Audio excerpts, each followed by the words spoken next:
So let's open up the file again that contains our reference models.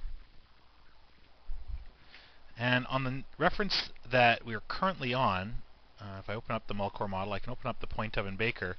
I want to actually process these files. I actually realize there's something I've done wrong. What I want to do is I want to leave this PointOven Baker empty.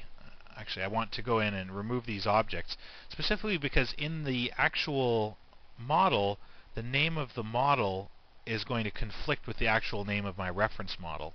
So to add the objects into my PointOven resolution,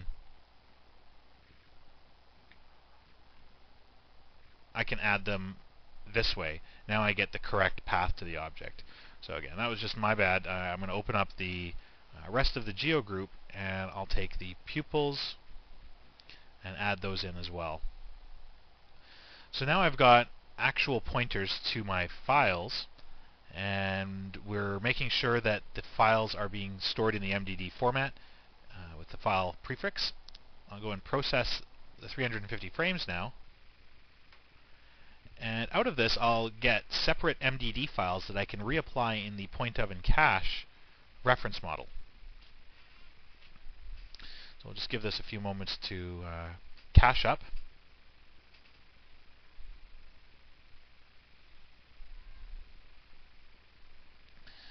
Okay, so we're done there.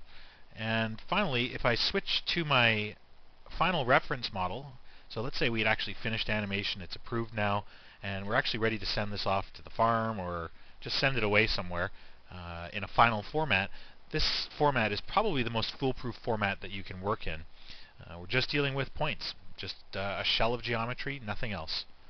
So to make this one work, I've actually got the constraint animation still working here.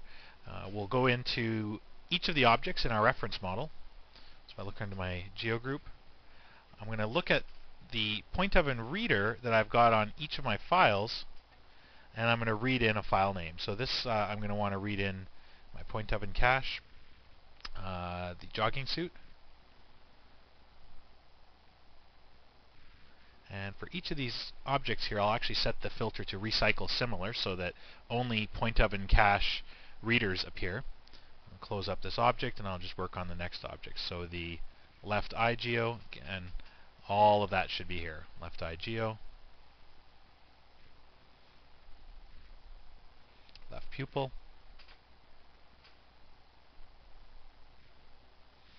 the body, and the other two eyes. The eye geo, of course, and the right pupil. So this could, of course, all be scripted as well, automated.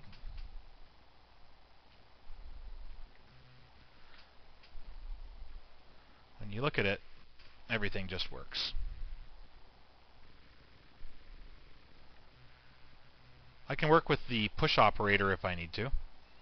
So under each of those objects, if for example my push is a little bit too high on my final reference model, I have full control over those objects. If I look under my push operator, I can again just put this on recycle similar and reselect all of these objects. I could work that push attribute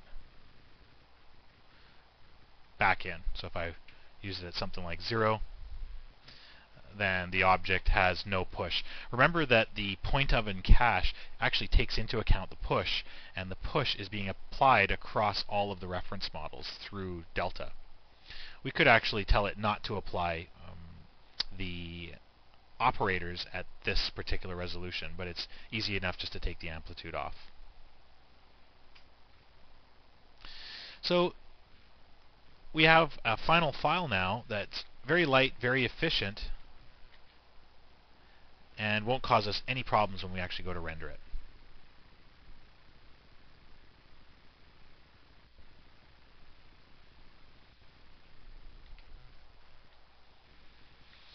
So that kind of brings us to the end of